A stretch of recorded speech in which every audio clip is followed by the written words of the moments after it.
सुप्रभात मित्रों।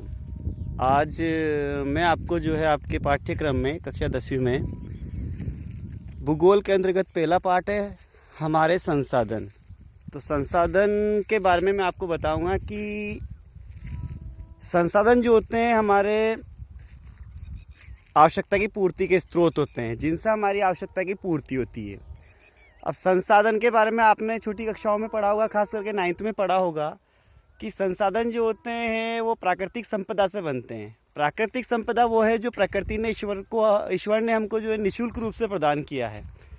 अब संसाधन दो प्रकार के होते हैं, एक प्राकृतिक और एक कृत्रिम। कृत्रिम जो मानव द्वारा निर्मित है, प्राकृतिक जो तो ईश्वर द्वारा निर्मित है, लेकिन मानव अपने बुद्धि कौशल से उसको अपने लिए उपयोगी बना लेता है।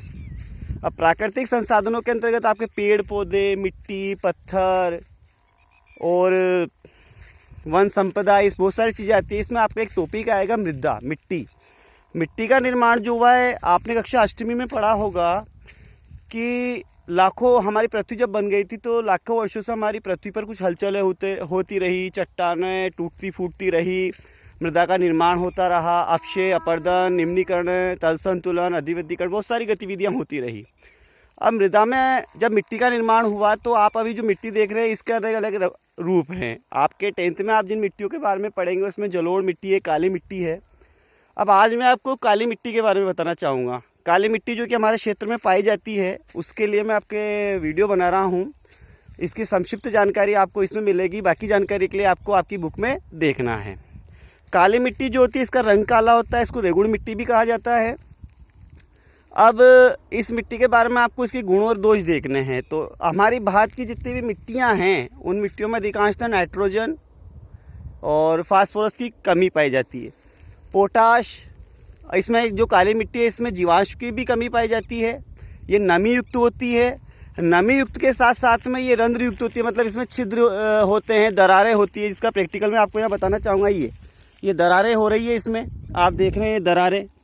इन दरारों से क्या है, इस मिट्टी को जो है स्वतः जुताई वाली मिट्टी भी कहा जाता है। ये दरारें हो रही है इस मिट्टी में, ये दरारें, इनमें वायु प्रवेश कर जाती है, इसलिए इसे स्वतः जुताई वाली मिट्टी भी कहा जाता है। इसके अलावा इस मिट्टी में क्या है कि नमी के बारे में मैं आपको बताना चाहूँगा कि जब पानी गिरता है तो बहुत सारी मिट्टी क्या जल्दी सूख जाती है, लेकिन ये ऐसी मिट्टी है कि नमी बनाए रखती है। नमी के बारे में मैं आपको इसका भी रियल बताना चाहूँगा कि मैंने थोड़ी देर पहले यहाँ पे एक गड्ढा किया है। अब ये गड्ढा किया है तो ये ऊपर से सूखा सूखा नज़र आ रहा होगा आपको, लेकिन अंदर जब आप देखेंगे, निकालेंगे तो आपको गीली मिट्टी दिखाई देगी। जबकि आज 21 अप्रैल है, ये बिल्कुल गीली, ये गीली जैसी मिट्टी नज़र आएगी आपको, बिल्कुल गीली हो गई है। यानी कि इसमें नमी ज़्यादा समय तक रखने की क्षमता होती है। और भी इसकी बहुत सारी जानकारी जो अपनी पाठ्य पुस्तक में आप थोड़ा पढ़िएगा, छोटे छोटे क्वेश्चन बनाइएगा। इस मिट्टी में जो है कपास अधिक अच्छा होता है, दालें अच्छी होती है। इसके अलावा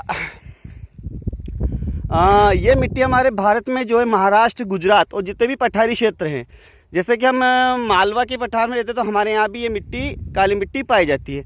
इसका रंग काला, जैसा कि आप देख रहे होंगे, बिल्कुल काली दिखाई दे रही है। ये काली मिट्टी है। ठीक है, धन्यवाद।